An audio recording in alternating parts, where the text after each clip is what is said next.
Hello, and welcome back to part 2 of the Genlock series. We're picking up right where we left off, which is somewhere dastardly. Looks like to advance further on our quest, we're going to have to retrieve some stolen parts, as well as save a flying rat in the process.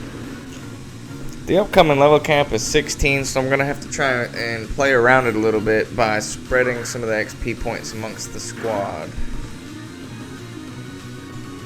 Which leads us into a classic battle of cat versus dog.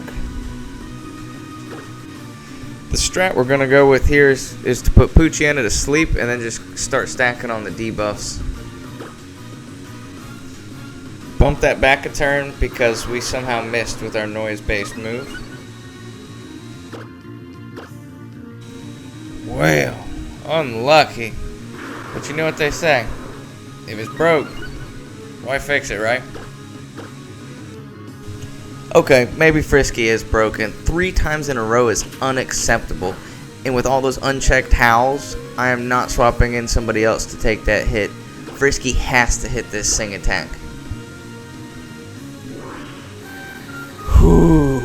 Finally, now I can start chipping away at some of those attack boosts. We definitely don't call her Risky Frisky for nothing.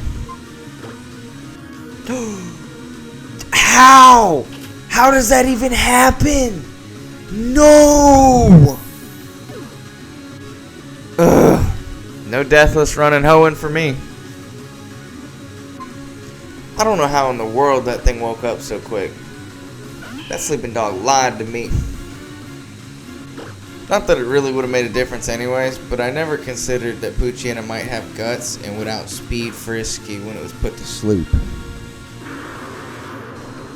I was really trying to avoid having to use Brissinger, but I don't think anybody else on the team can take a +3 hit from Poochyena. Doggone it, I should have known better than to pick the cat in a cat versus dog showdown. Well, now that I took the pressure of a perfect run off the table, maybe I can stop making some of these silly mistakes. Well, now that we got the Devon parts back and saved Pico the Wingle, we can get a boat ride over to the next gym location, which we really need to hurry over there because despite the fact that we just beat a gym leader, Brissinger is already 1 level away from the level cap, so we're going to head straight there.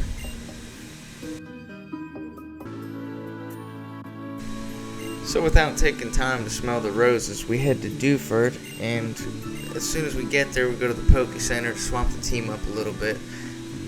Let's talk to a fisherman, grab a fishing rod, and then make a beeline straight for the gym. Maybe it's just me, but even in the gyms where trainers are optional, I still always fight them. It just feels wrong not to. So I take this opportunity to go ahead and test out a couple strategies before getting to the gym leader.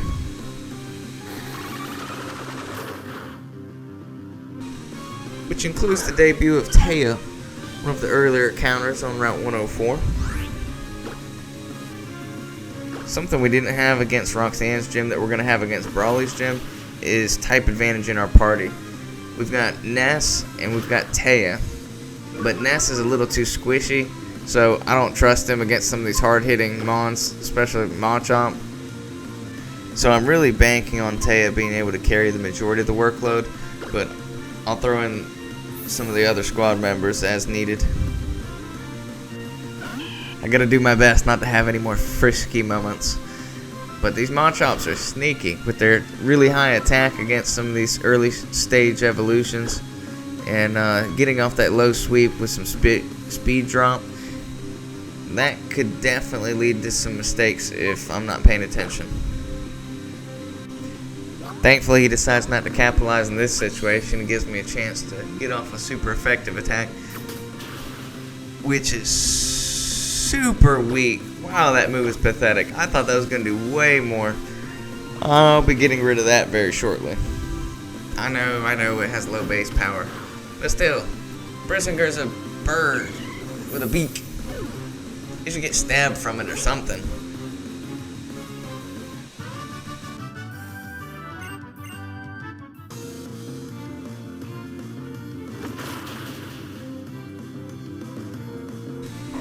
But Peck isn't the only move I'm getting rid of here soon. Because as Taya was cleaning out the gym trainers, Ness also gained a level and was able to learn Lucky Chant. And that's a move that I have never paid attention to before, and it might not be very good. But I feel like for a Nuzlocke, it could be absolutely clutch. So I'm going to give it a try and see how it works. After Taya finished clearing the path to Brawly, I decided to go heal up and then get everyone as close to the level cap of 16 as possible. So I went to the north end of town and fought some of those trainers. Trigger gnaws his way through some tentacles and makes it level 15, but the Team Rooster is the first one to level 16, which coincidentally is the level at which he evolves. So now he gets to trade out his pathetic peck attack for something with a little more kick to it. Bad puns aside, the team had no problem clearing the rest of the beach while we meticulously planned a complex strategy on how we were going to defeat Brawly. I may mess up and overlook a lot of your average trainers, but not against the Elite Four and not against gym leaders. Brawly is no exception. I prepared a special display of tactical genius. The first step in this souped up plan of mine is to lead off with Taya and then use wing attack.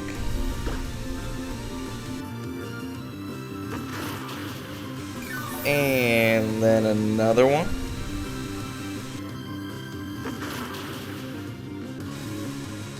And another one. And another one. And that's it. Handing over our second gym badge and bulk up, Brawly tells us to go to Granite Cave to talk to Steven. So we quickly heal up, teach Brissinger our new TM, and then we go see what the rock enthusiast has in store for us.